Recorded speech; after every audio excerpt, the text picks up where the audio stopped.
Okay, so let's get started and jump into a webinar. Now, our webinar tonight is all about a new approach, and we've coined it and titled it Spendsuasion. Spendsuasion is designed to be a soft, respectful, and gentle way to engage with clients, and to engage with clients in a way where we make it easy for them to buy. As my belief, and as we go through tonight, I may challenge you on a few of these, is I think some of us make it actually quite difficult for clients to buy. We actually get in the way, which is really quite fascinating. So let me share a few things with you by way of just opening up a little bit of perspective as to how we go about creating and designing a program, which as we've called and trademarked, I might add, Spendsuasion. First and foremost, for those of you who know a little bit about me or had an opportunity to visit my website, these are some of the brands and companies that I've had the pleasure of working with over the last 7 years. Most are in either hair, beauty, body, or the aesthetic industry. And that's the area that I've grown up in over my years, and also the area that I specialize in. And it's also today the area where I'm wanting to put back and help people develop their skills and also their comfort and enjoyment in the role, because that's what I find to be an offsetting factor. But really, tonight is not about me, it's all about you. And what I'd like to say that tonight's been specifically designed if you're in the beauty industry, or a beauty therapist or dermal therapist, a laser technician, a cosmetic injector, clinician, or a cosmetic physician even. Maybe you're a hairdresser, a colorist, or a stylist, or you're a practice manager, or more importantly, you may even also be a salon or clinic owner.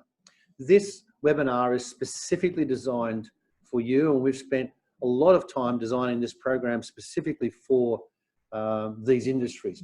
As you would appreciate, there are all client-serving aspects of our industry, and while some of the wording and nuances are slightly different, the core of the message that we use to engage and to persuade our clients is, well, fairly static. But there is a number of things that I think we need to consider. And this is one of my favorite. There's a bit of perspective from a book I was reading over Christmas. And it basically says, in the 21st century knowledge economy, you are only as valuable as your ideas. The ability to convince others that your ideas matter is the single greatest skill that will give you a competitive edge at a time when the combined forces of globalization, automation, and artificial intelligence trigger a wave of anxiety across every profession in the country. Persuaders are irreplaceable. And I have to agree, if we stop and think for a moment, the things that holds us back in our personal or professional growth is our ability to persuade others to our perspective or our ideas. And tonight's program has come about purely and solely from that perspective. How can we develop new skills to be more conversational and to be more persuasive in the techniques, the concepts, the methods, and or the ideas that we have that will benefit our clientele? Most of us come into the industry and, well, a lot of the young girls say one simple thing to me: Neil, pushy is pressure. And I don't like it. And I feel uncomfortable being asked to sometimes come across that way. And really, it's one skill that I feel that we maybe need to go back and consider introducing into some of our basic programs as we develop our career, because today selling is just passé. I think all of us, if we were to step out of our businesses, could think of a really bad sales experience that we probably had over the Christmas period. And it was generally a bad experience because it was from an unskilled person. In other words, they resorted to telling, they resorted to pushing. And I don't know about you, but I particularly find that style of, attempt to be really quite uncomfortable for both the receiver as well as the person who's trying to drive that bus. And quite often it can be really uncomfortable. The majority of people that I talk to in our industry tell me that selling is not what they want to do. What they really want to do is service clients, deliver change, help clients achieve what it is that they want to achieve. However, there is something that's pretty common, and that is that most of us really feel uncomfortable with the word no. And it takes quite a while to navigate a way, well, to work around that. And I'm going to share with you tonight a very simple technique that will really help diffuse that moment of awkwardness that, well, sometimes occurs when a client, for whatever reason, says no. And by the way, that's not always no. It could simply just be not today. But we react somewhat uncomfortably, and we really miss hearing that bit about not today, and we focus on the no. So I want to show you some very simple techniques to, well, help you navigate that space, and more importantly, for those of you who are business owners on the line, to help you and your team navigate this space. I find that when I help staff members feel more comfortable about this space, it takes a lot of the anxiety and a lot of the pressure that they feel towards the end of a consultation or towards the end of a treatment. And again, we'll go through that. The other big thing is that a lot of us come into the business and, well, we're business people and we need to drive the business by our figures. And a lot of staff can feel very pressured by their targets, their KPIs that we give them, because we don't spend the time, well, we don't spend the time talking about the KPAs.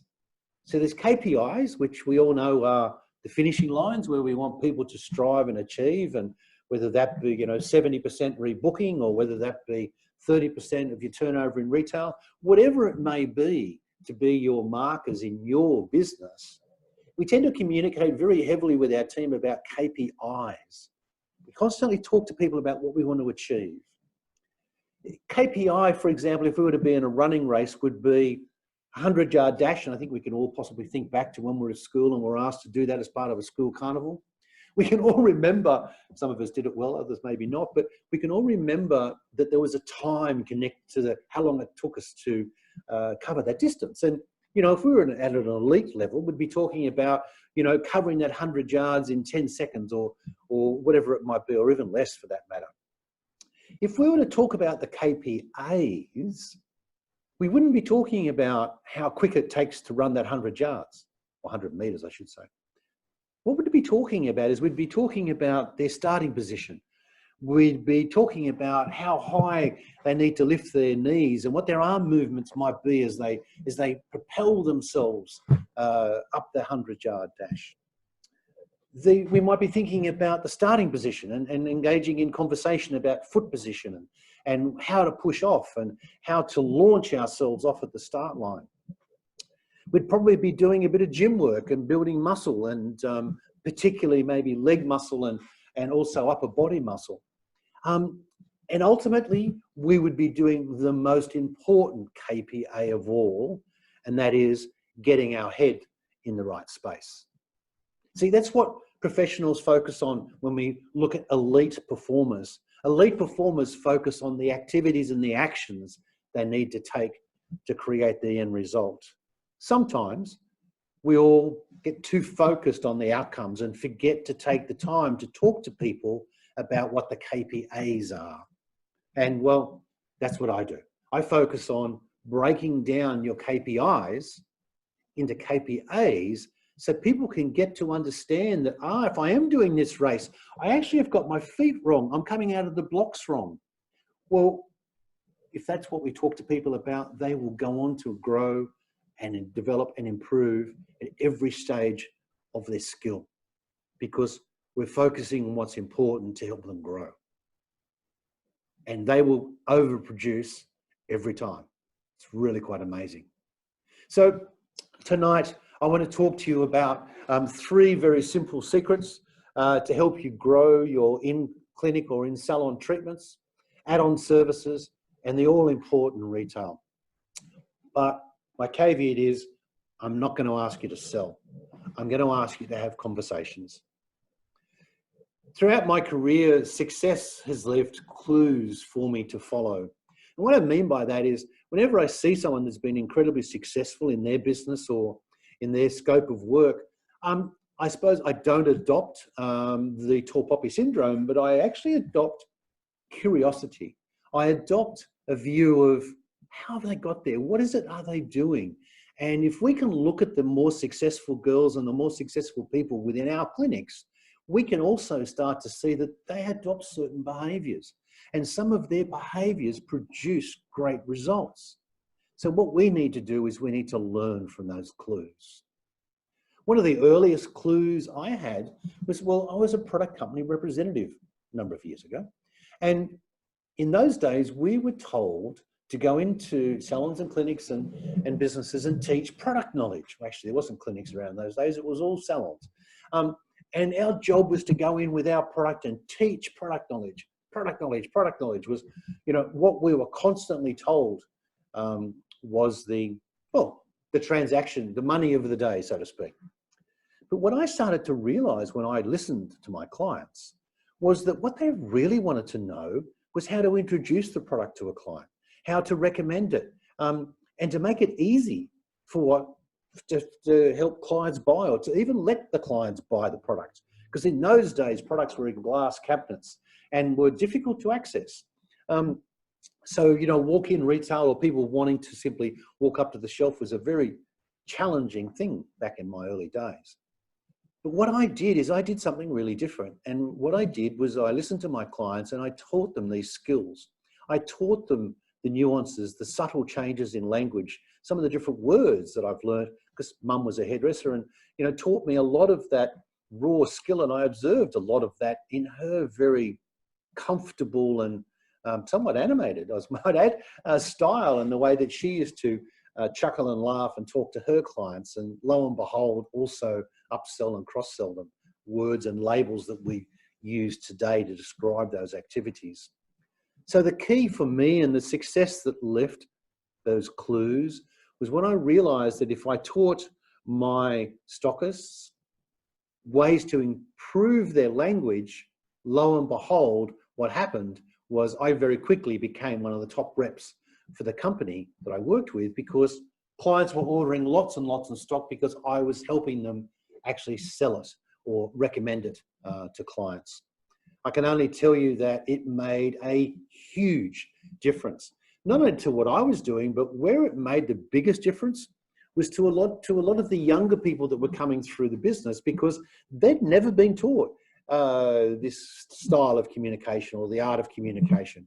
And for lots, that was truly a challenging moment, and one that really did change.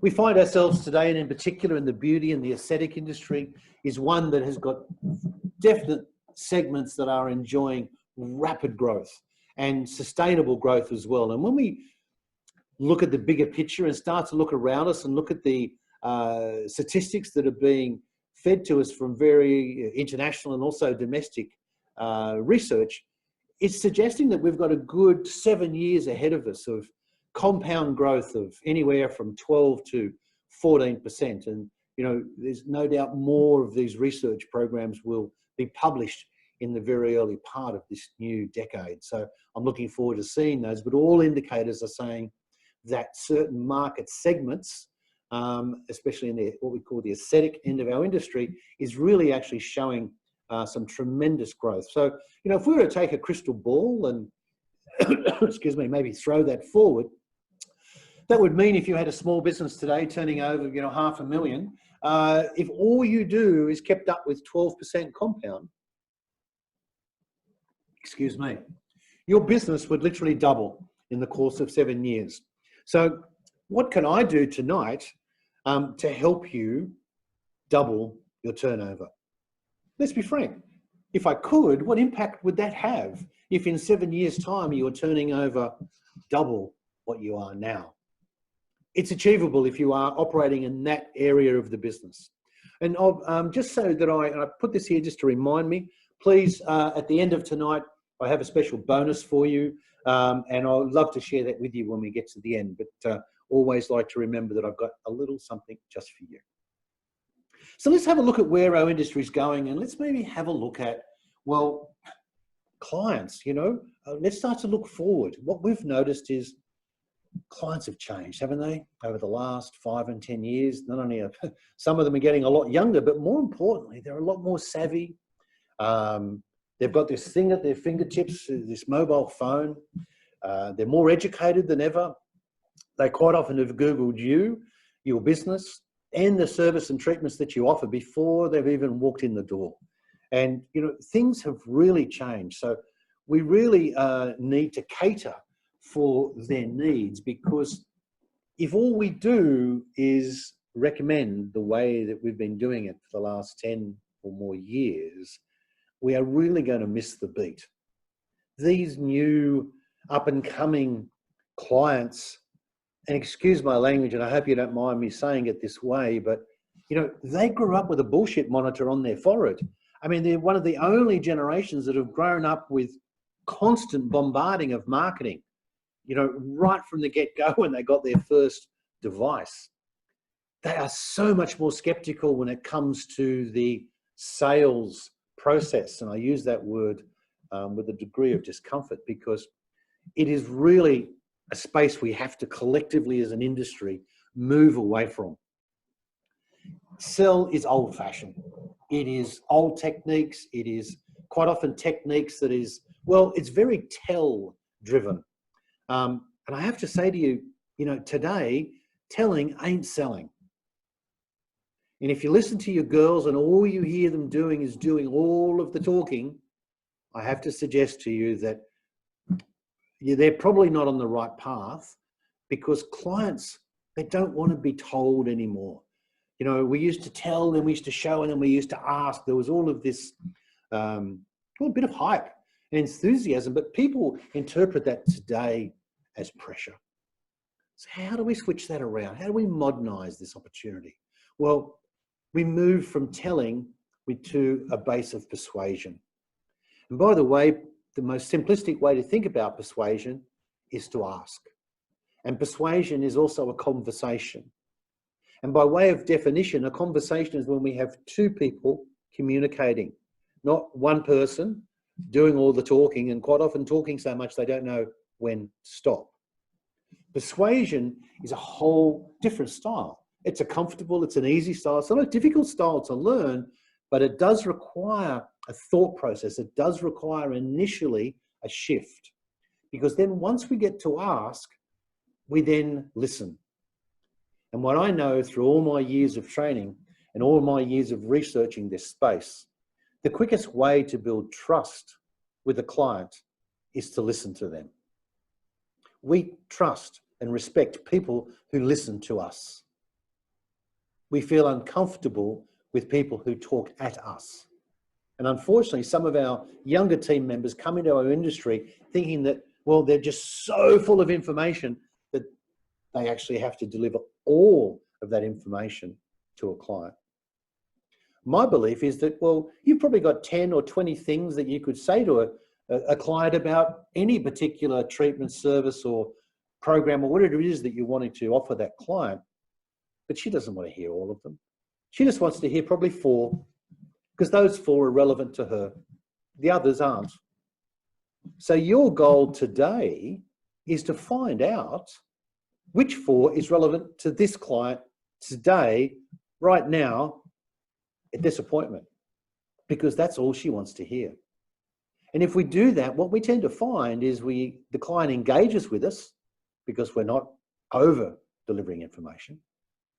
And more importantly, the points that we discuss with her are relevant to her. So our whole shift when we come to persuasion is from a very different perspective. And that is that we ask and we listen. And there are many layers of that. But tonight, I want to just introduce you to the 3 biggest mistakes that I see people making in our industry, mostly young girls. And up until the end of last year, we've had just over 1,200 beauty therapists and dermal therapists and laser technicians through our programs, through a lot of very large groups, but also through quite a number of individual clinics and salons right throughout Australia and also across into New Zealand as well. The biggest mistake is, and this is what most participants will tell me. Carolyn was a very good example. She said to me, I talk too much. How can I change that? I talk too much. Her words were, she talks so much that she can't stop talking. And I went, I've been there. And I think at some point we've all been there. But we need to understand that not everybody needs to know everything to buy. They just need to know what's relevant to them. Another classic was Sam. I think Sam was actually, where was she? I think she was actually in Sydney program. Yeah, we did some big programs in Sydney. And she says that she prejudges programs, she prejudges clients too much. And it doesn't always work. And what we talked about that day was, I remember this specifically because we talk about how people dress down when they come to the salon or to the clinic. They don't truly show their markers, let's call it. Maybe the handbag or maybe the key ring might, but, you know, or maybe the shoes sometimes. But outside of that, you know, some people are very quick to prejudge. And I have to say to you, it's not necessarily the way that I tend to recommend and teach, but it's something we need to be aware of because it can take you down the wrong path. And Janine was, I want to understand my clients better. And how do I do that in a shorter amount of time? A lot of us actually allocate a certain block of time to a consultation with a new client or even to re-engage an existing client on a multiple treatment program. However, Janine was from a particular business that runs to a very tight timetable, and we were not in a position to expand the consultation. If anything, we're under pressure to keep it to that or keep it shorter. And all we did is we simply changed Janine's delivery and we helped her repackage it, and she really had some tremendous success with that. So, you know, it's the closing part of the conversation that most people feel uncomfortable about. And they normally feel uncomfortable because they're not certain as to whether this is the right time to ask, well, would you like me to book that for you? How does that sound? Is that something you'd like to go ahead with? Whatever it is that we choose to use as our way to reach agreement with the client. The biggest mistake, okay, well, it may not be what you think, but I'm sure you actually have some thoughts. But from my experience, what I've actually found is, that's right, a lot of your staff try to close or reach agreement with a client with a statement. Let me explain what I mean.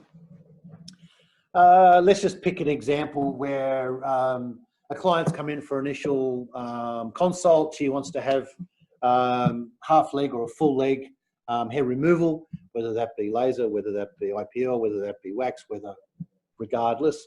The treatment is that she wants to have this. And we all know that regardless of which of those we choose, that the client is going to need to have more than one treatment.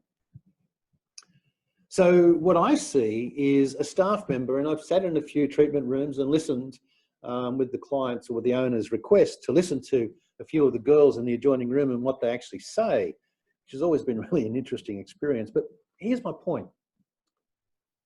What therapists do is they try to reach agreement by making an offer. And not price. I'm not talking about that. Let me explain my point. They'll say to a client, they'll go through the consultation, they'll reach an agreement as to what needs to be done. We're going to do a half leg or a full leg. And, you know, based on color, texture, tenacity, you know, texture, whatever it might be, you will recommend that this client may need to have a course of treatments, regardless of what modality you're using to remove the hair. And the young and enthusiastic therapist goes, well, this is what you need to do. We need to do this, this, this, this, this. And oh, by the way, you're probably going to need a course of, and I'm just going to pick an example, 8 treatments to actually get you to that position where we can move to maybe more of a monthly or yearly maintenance. And it's really good at the moment because if you commit to doing those 8 treatments, we've got a special pack on where you can actually get it for the price of 6. Yep, and that's exactly what happens. The room goes silent. Client sitting there going, did she actually ask me anything or did she just give me some information? Client is a little bit uncertain as to what the next step is. And more importantly, how she should respond to that offer. Therapists hear silence, instantly go to stress. instantly go to, oh no, oh, what am I going to say? 1 second seems like a minute seems like an hour at this very critical moment. So therapist starts talking again. And this is how therapists talk themselves back out of the sale again. Hairdressers do the same. They talk themselves in, they lay down the offer, and they make a statement. They get the moment of silence, and they start to talk themselves back out. So all we need to do to rectify this is the most simplistic thing of all. And that is that we need everyone to understand that to reach agreement is not a statement. It is a question. We need to close, or we need to reach agreement with a question. And by the way, the question is tiny. So we go back through this again. We come to the end of the conversation, wherever that is, however it is, whether it be on the phone, whether it be face to face. I much hope it's in the room and definitely not at reception, but anyway, another conversation.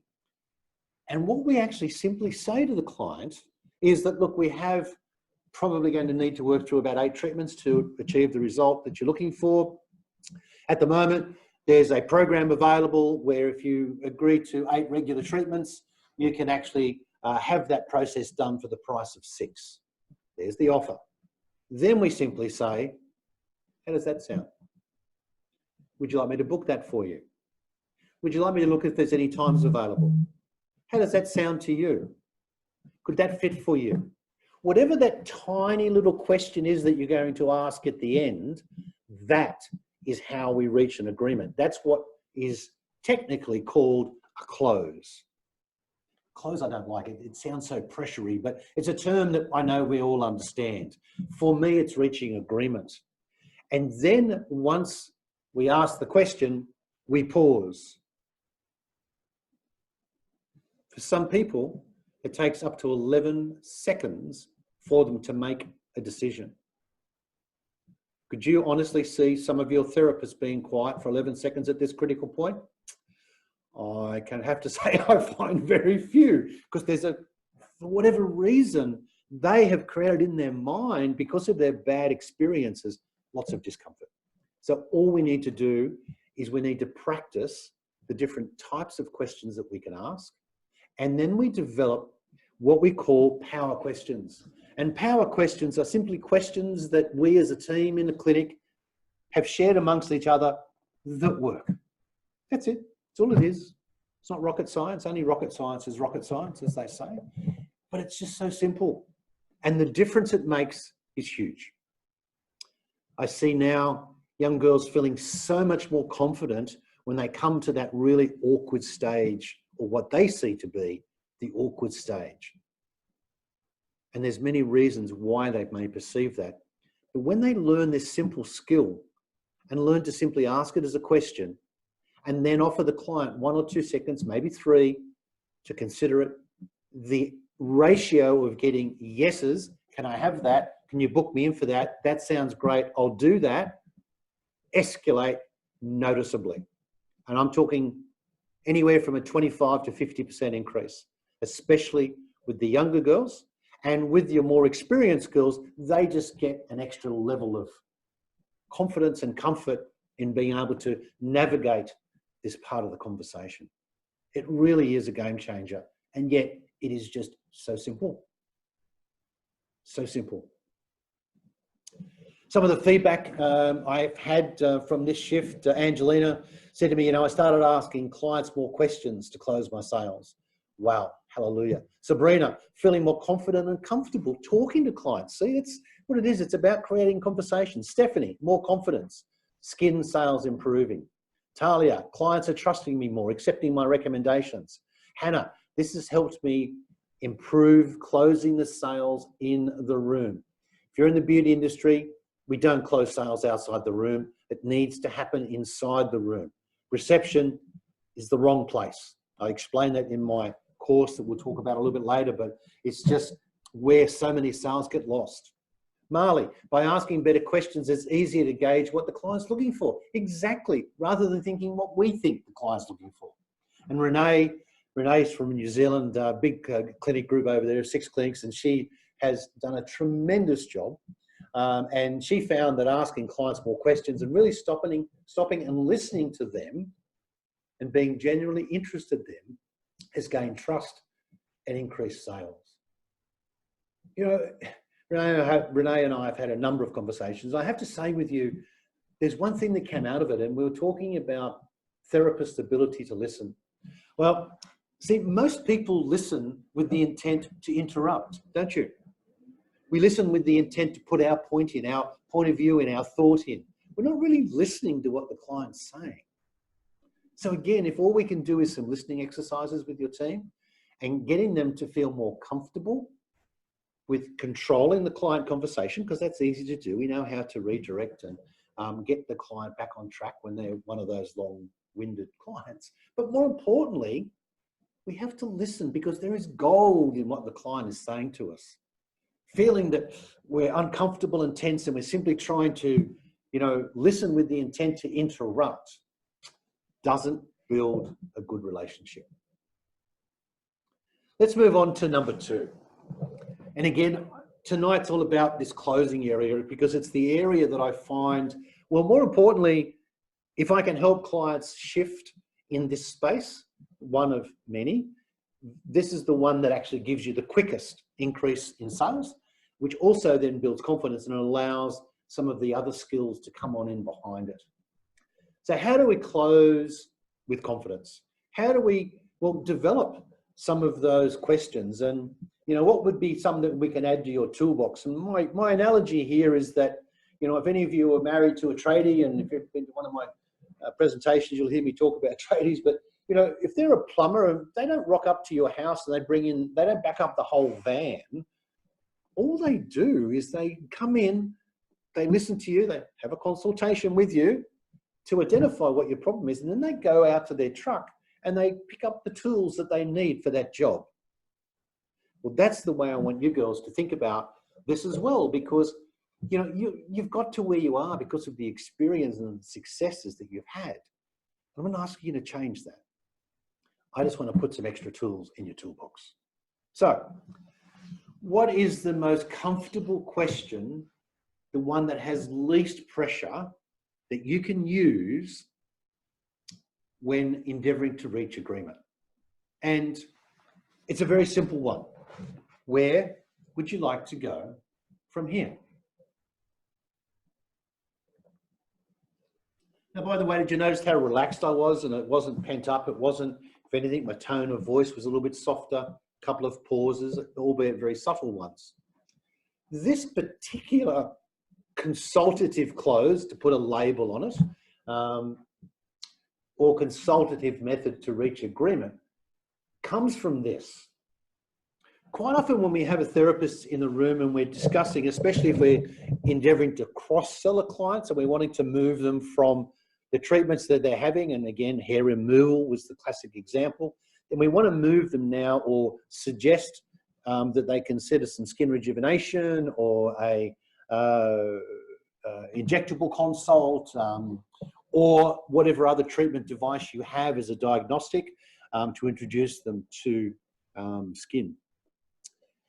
What we find is if the overly enthusiastic therapist can quite often have 3 or 4 balls in the air. In other words, they're talking about, they can go from pigmentation to, laxity to whatever it might be. And next thing that they've got 2 or 3 treatments, literally balls in the air, that the client's going, well, which one? And the therapist in particular doesn't know which one to suggest.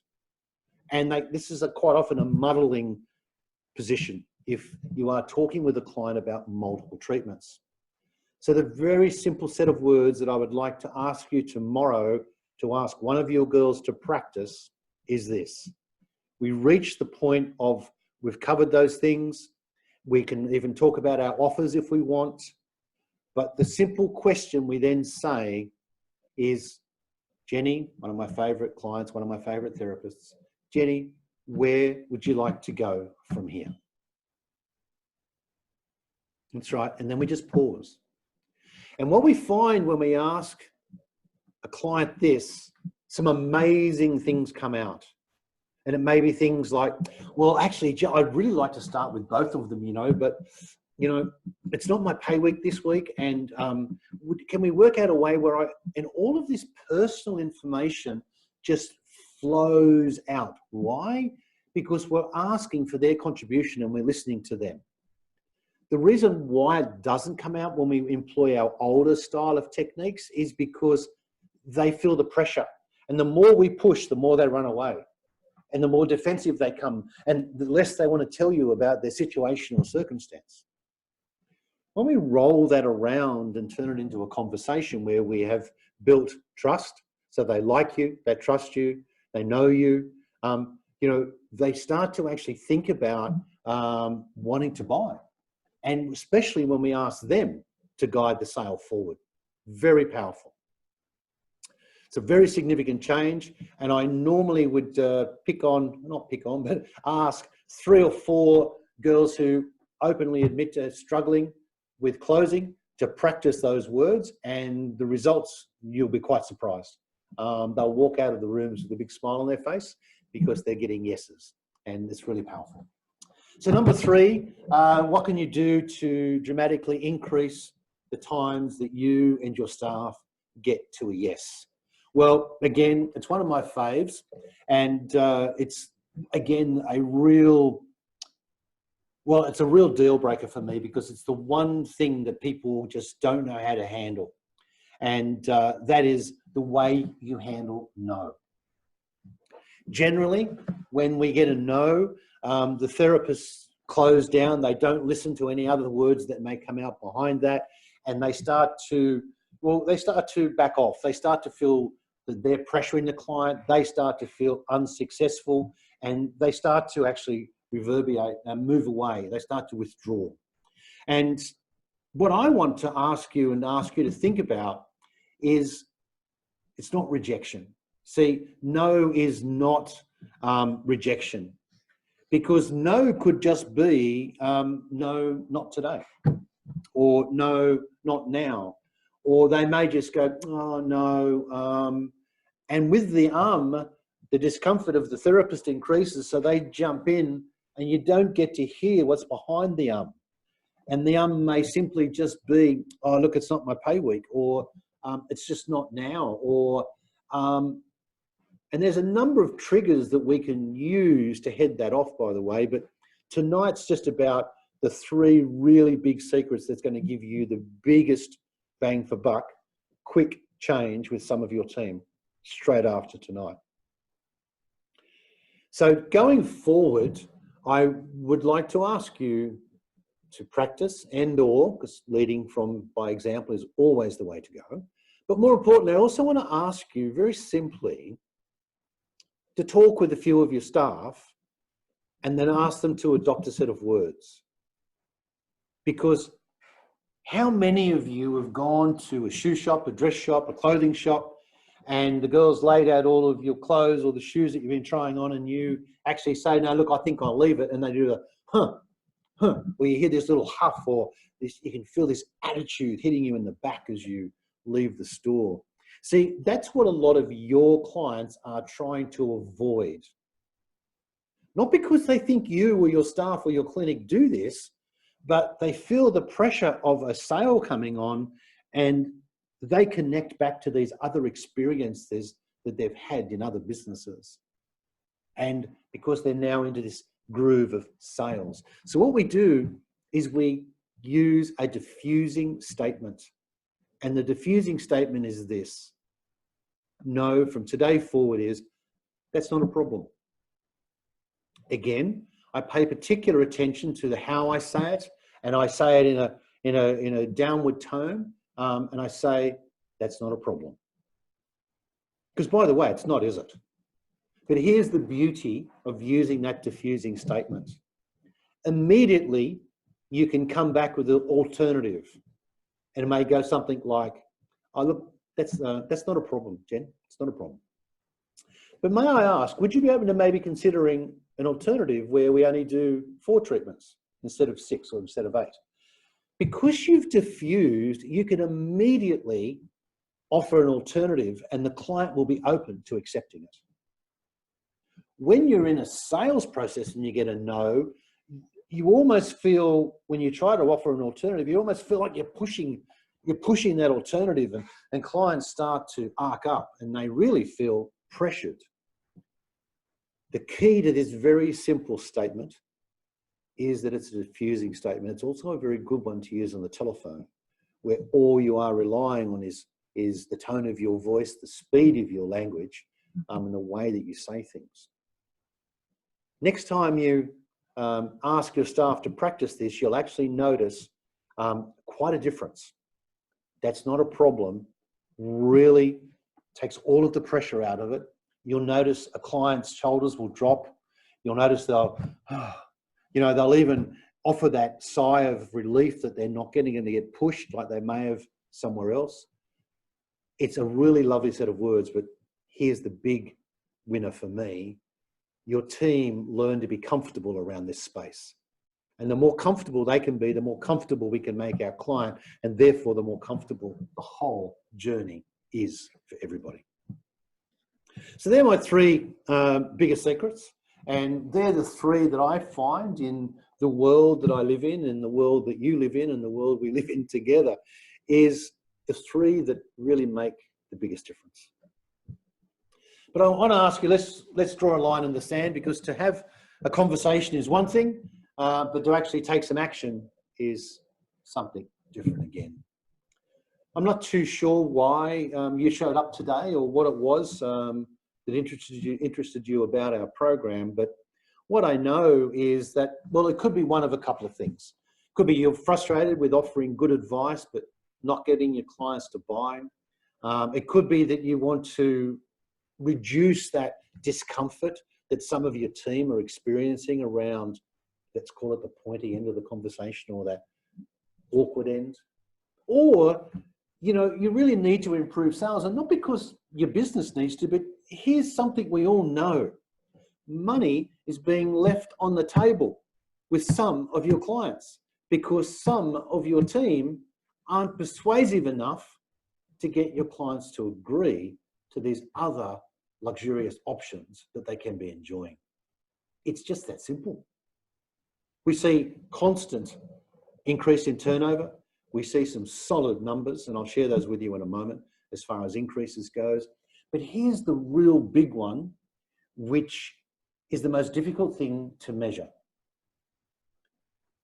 I notice a shift in the team's energy, attitude, and here's the big one, laughter. After girls, and especially from the same clinic, have been through one of my programs, I tend to get feedback that, oh, everyone's just so much happier. Everyone's having a lot of fun. Yeah, they are, because clients are saying yes. They're no longer walking around with their shoulders down thinking, I'm never going to get my target. I'm never going to get my commission. I'm never going to get that lounge. I'm never going to be able to save up for that holiday. They actually start to feel like they're achieving, and that clients are listening to them and taking their advice. From my experience, the glow and the smile that brings is, well, it's just a joy. And it's one of the beauties of what I do, because it really puts a big smile on lots of people's faces. And the energy shift that happens in the clinic can be really powerful as well.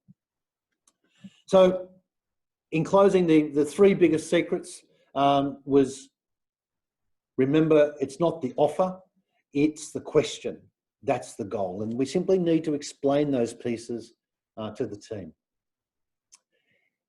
For those that struggle, there are about 4 or 5 phrases that I use at this end of the conversation, but this one is the most successful across the broader range of team members. It will deliver a really significant change. And then finally, for some of your team who are a little bit more edgy around this space and don't know how to handle no, simply get them to practice and practice and practice until these words become theirs. Because when they own the words, the world changes. And it's simply 4 words. That's not a problem. And oh, by the way, please don't let them abbreviate it. No probs just doesn't cut it the same. That's not a problem. is how we say it. And we even have a bit of eye contact with our clients when we say it, because that really reduces the pressure. So where to from here? Well, there's a few options for those of you who are online.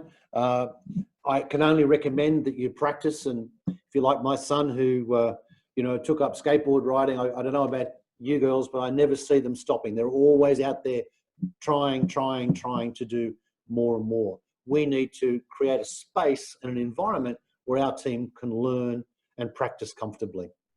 My solution, well, it may not be right for everybody, but it is a vehicle that I've created because I want to put back and help therapists achieve what they deserve, and that is some growth. Some personal growth, to learn a new skill and to master a new skill, and also as a result of that, some financial growth. Spendsuasion, we've been developing over the last 2 years, and we've really honed it now. And our numbers that we've been managing and monitoring is a 25 to 50% increase in upsell, a 10 to 20% increase in cross-sell. Let's be frank, that's never an easy one, but there are some really interesting segues that we've created to help people move across from treatment to treatment. And retail is the really big one that we seem to find really starts to take off. And, Megan Attar, who was one of the previous general managers of Brazilian Butterfly, we did a program and she measured it really clearly. And we got a 48% increase in retail across that group. It was a great result.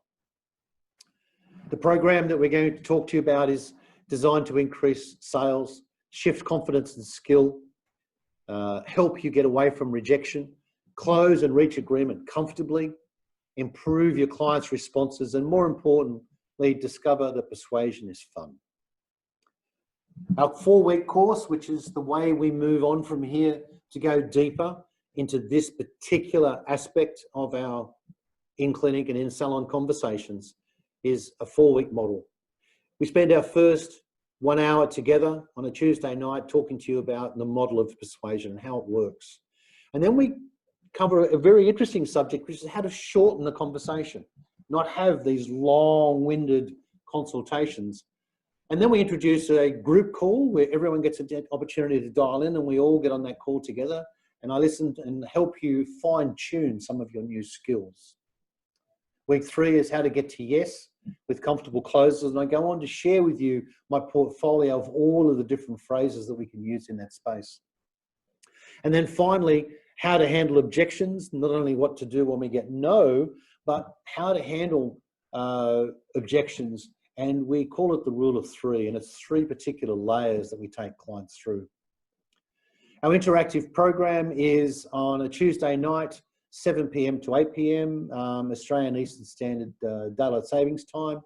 And it's for 4 weeks, starts in 2 weeks on February the 4th and runs through until February 25th. So very tight program. Workbooks are included, specific tasks are included, supportive and like-minded environment.